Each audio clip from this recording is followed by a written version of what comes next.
ನಿಮ್ಮ ಹಳೆಯ ಒಡವೆನ ಅಧಿಕ ಬೆಲೆಗೆ ಮಾರಬೇಕೆ? ಅಟಿಕಾಗೆ ಕಾಲ್ ಮಾಡಿ 8803000300. Attica gold company.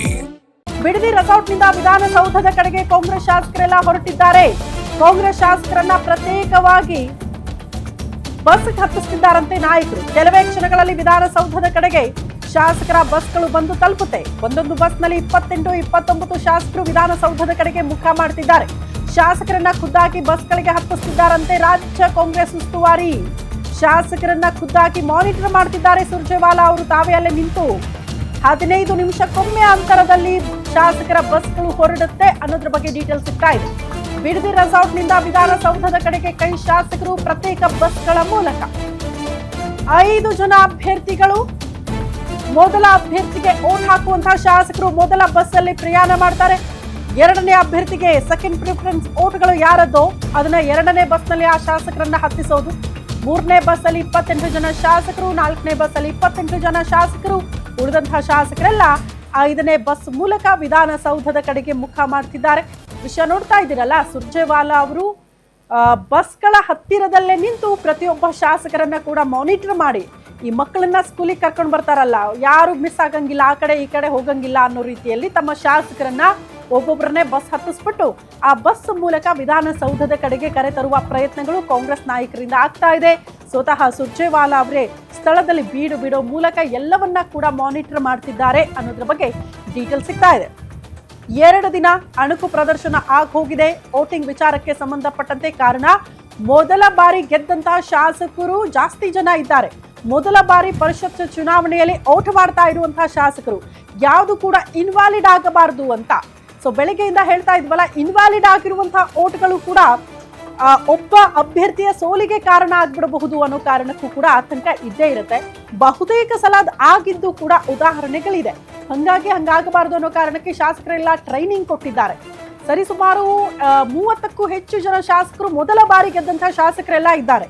ಹಾಗಾಗಿ ಅವರೆಲ್ಲರಿಗೂ ಕೂಡ ಟ್ರೈನಿಂಗ್ ಕೊಡಲಾಗಿದೆ. ಇವತ್ತು ಓಟ್ ಮಾಡುವ ವಿಚಾರಕ್ಕೆ ಸಂಬಂಧಪಟ್ಟಂತೆ ಎಲ್ಲರೂ ಕೂಡ ಪ್ರಿಪೇರ್ ಆಗಿ ಬಸ್ಗಳನ್ನ ಹತ್ತುತ್ತಿದ್ದಾರೆ.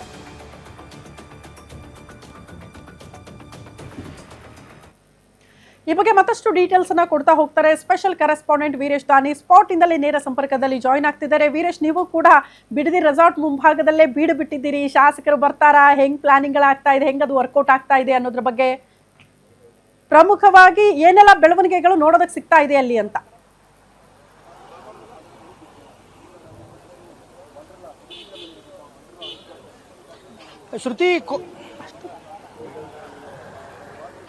ಶ್ರುತಿ, ಕಾಂಗ್ರೆಸ್ ಪಕ್ಷ ಪರಿಷತ್ ಚುನಾವಣೆಯನ್ನ ಸಾಕಷ್ಟು ಪ್ರತಿಷ್ಠೆ ಹಾಗೂ ಪೈಪೋಟಿಗೆ ತೆಗೆದುಕೊಂಡಿರುವಂತದ್ದು. ಕಾಂಗ್ರೆಸ್ ಪಕ್ಷದಿಂದ 4 ಅಭ್ಯರ್ಥಿಗಳು ಗೆಲ್ಲಿಕ್ಕೆ ಸಾಕಷ್ಟು ಮತಗಳು ಇದ್ರೂ ಸಹ 5ನೇ ಅಭ್ಯರ್ಥಿಯಾಗಿ ಈಗ ವಿನಯ್ ಕಾರ್ತಿಕ್ ಅವರನ್ನ ಸಿಎಂ ಡಿ ಕೆ ಶಿವಕುಮಾರ್ ಅವರು ಕಣಕ್ಕೆ ಇಳಿಸಿರುವಂತದ್ದು. ಹೀಗಾಗಿ ಪಕ್ಷದ 5 ಅಭ್ಯರ್ಥಿಗಳನ್ನ ಗೆಲ್ಲಿಸಲಿಕ್ಕೋಸ್ಕರ ಕಾಂಗ್ರೆಸ್ ಪಕ್ಷದ ಎಲ್ಲ ನಾಯಕರುಗಳು ಸಹ ಒಗ್ಗಟ್ಟನ್ನ ಪ್ರದರ್ಶನ ಮಾಡೋಕೆ ಸಜ್ಜಾಗಿರುವಂತದ್ದು. ಕಳೆದ 2 ದಿನಗಳಿಂದಲೂ ಸಹ ಬಿಡದಿ ರೆಸಾರ್ಟ್ನಲ್ಲೇ ಕಾಂಗ್ರೆಸ್ ಶಾಸಕರುಗಳನ್ನ ವಾಸ್ತವ್ಯ ಮಾಡಿರುವಂತದ್ದು. ಮೊನ್ನೆ ಸಂಜೆನೆ ಬಿಡದಿ ರೆಸಾರ್ಟ್ನಲ್ಲಿ ಕಾಂಗ್ರೆಸ್ನ ಸಿಎಲ್ಪಿ ಸಭೆ ನಡೆದಿತ್ತು. ನಿನ್ನೆ ಇಡೀ ದಿನವೂ ಸಹ ಕಾಂಗ್ರೆಸ್ನ ಶಾಸಕರುಗಳಿಗೆ ಅಣಕು ಮತದಾನ ಪ್ರದರ್ಶನವೂ ಸಹ ಆಗಿರುವಂತದ್ದು. ತಾವು ಹೇಳಿದ ಹಾಗೆ ಈ ಬಾರಿ ಕಾಂಗ್ರೆಸ್ ಪಕ್ಷದಿಂದ ಮೊದಲ ಬಾರಿಗೆ ಅತಿ ಹೆಚ್ಚು ಶಾಸಕರುಗಳು ಗೆಲುವನ್ನು ಸಾಧಿಸಿರುವ ಹಿನ್ನೆಲೆಯಲ್ಲಿ ಅವರು ಯಾರೂ ಸಹ ಅವರ ಮತಗಳು ಇನ್ವ್ಯಾಲಿಡ್ ಆಗಬಾರದು. ಯಾಕಂತಂದ್ರೆ ಪರಿಷತ್ಗೆ ಮೊದಲ ಬಾರಿ ಮತದಾನ ಮಾಡ್ತಾ ಇರುವಂತದ್ದು. ಹೀಗಾಗಿ ಅವರ ಮತಗಳು ಅಮಾನ್ಯ ಆಗಬಾರದು ಅನ್ನೋ ನಿಟ್ಟಿನಲ್ಲಿ ನಿನ್ನೆನೂ ಸಹ ಅಣಕು ಪ್ರದರ್ಶನವನ್ನ ಮಾಡಿದ್ರು. ಇವತ್ತು ಬೆಳಗ್ಗೆಯಿಂದನೂ ಸಹ ಎಲ್ಲ ಶಾಸಕರುಗಳು ಸಹ ನೇರವಾಗಿ ವಿಧಾನಸೌಧಕ್ಕೆ ಇಲ್ಲಿಂದ ಬಸ್ನಿಂದ ತೆರಳ್ತಾ ಇರುವಂತದ್ದು. ದೃಶ್ಯದಲ್ಲೂ ಸಹ ನೋಡ್ತಾ ಇರಬಹುದು.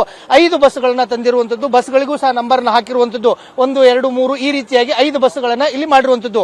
ಒಂದೊಂದು ಬಸ್ನಲ್ಲಿ ತಲಾ 28, 29 ಶಾಸಕರುಗಳನ್ನ ಟೀಮ್ ಅನ್ನ ಮಾಡಿರುವಂತದ್ದು. ಒಟ್ಟು 5 ಟೀಮ್ಗಳನ್ನಾಗಿ ಇಲ್ಲಿ ಶಾಸಕರುಗಳ ತಂಡವನ್ನ ಮಾಡಿರುವಂತದ್ದು. ಒಂದೊಂದು ತಂಡದಲ್ಲಿರ್ತಕ್ಕಂಥ ಶಾಸಕರುಗಳು ಇಂಥ ಅಭ್ಯರ್ಥಿಗೆ ಮತವನ್ನ ಹಾಕಬೇಕು ಅಂತ ಹೇಳಿ ಈಗಾಗಲೇ ಕಾಂಗ್ರೆಸ್ನ ಹಿರಿಯ ನಾಯಕರುಗಳು ಹೈಕಮಾಂಡ್ ಸೂಚನೆಯನ್ನ ಕೊಟ್ಟಿರುವಂತದ್ದು.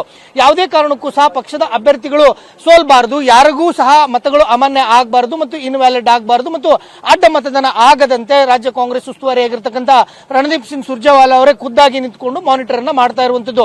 ಇನ್ನೊಂದು 3-4 ನಿಮಿಷಗಳಿಗೆ ಇಲ್ಲಿಂದ ಬಸ್ಗಳು ವಿಧಾನಸೌಧಕ್ಕೆ ತೆರಳುತ್ತೆ.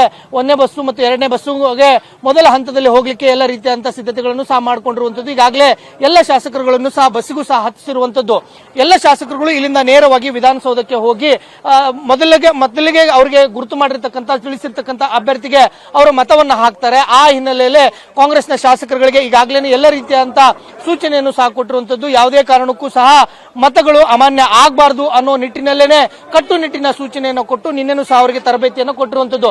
ದೃಶ್ಯದಲ್ಲೂ ಸಹ ನೋಡ್ತಾ ಇರಬಹುದು. ಈಗಾಗಲೇ ರೆಸಾರ್ಟ್ ನಿಂದ ಅಂದ್ರೆ ವಂಡರ್ಲಾ ರೆಸಾರ್ಟ್ ನಿಂದ ಬಸ್ಗೂ ಸಹ ತೆರಳಲಿಕ್ಕೆ, ವಿಧಾನಸೌಧಕ್ಕೆ ತೆರಳಲಿಕ್ಕೆ ಎಲ್ಲ ರೀತಿಯಾದಂತಹ ಸಿದ್ಧತೆಗಳು ಸಹ ಮಾಡಿಕೊಂಡಿರುವಂತದ್ದು. ಬಹುತೇಕವಾಗಿ ಈಗ ಇನ್ನೊಂದು 1-2 ನಿಮಿಷಕ್ಕೆ ಇಲ್ಲಿಂದ ವಂಡರ್ಲಾ ರೆಸಾರ್ಟ್ ನಿಂದ ವಿಧಾನಸೌಧಕ್ಕೆ ಬಸ್ ತೆರಳ್ತಾ ಇರುವಂತದ್ದು ಶ್ರುತಿ. ಹೀಗಾಗಿ ಕಾಂಗ್ರೆಸ್ ಪಕ್ಷ ತನ್ನ ಪಕ್ಷದ ಇರತಕ್ಕಂತ 5 ಅಭ್ಯರ್ಥಿಗಳನ್ನ ಯಾವುದೇ ಕಾರಣಕ್ಕೂ ಸಹ ಸೋಲದಂತೆ ಗೆಲ್ಲಿಸಲೇಬೇಕು ಅನ್ನೋ ಒಂದು ಸೂಚನೆ ಮತ್ತು ಕಟ್ಟಪ್ಪಣೆಯನ್ನ ಕೊಟ್ಟಿರುವಂತದ್ದು.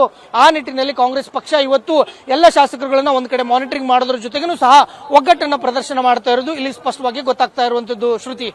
ಓಕೆ ವೀರೇಶ್, ಧನ್ಯವಾದಗಳು ತಮ್ಮೆಲ್ಲ ಮಾಹಿತಿಗೆ.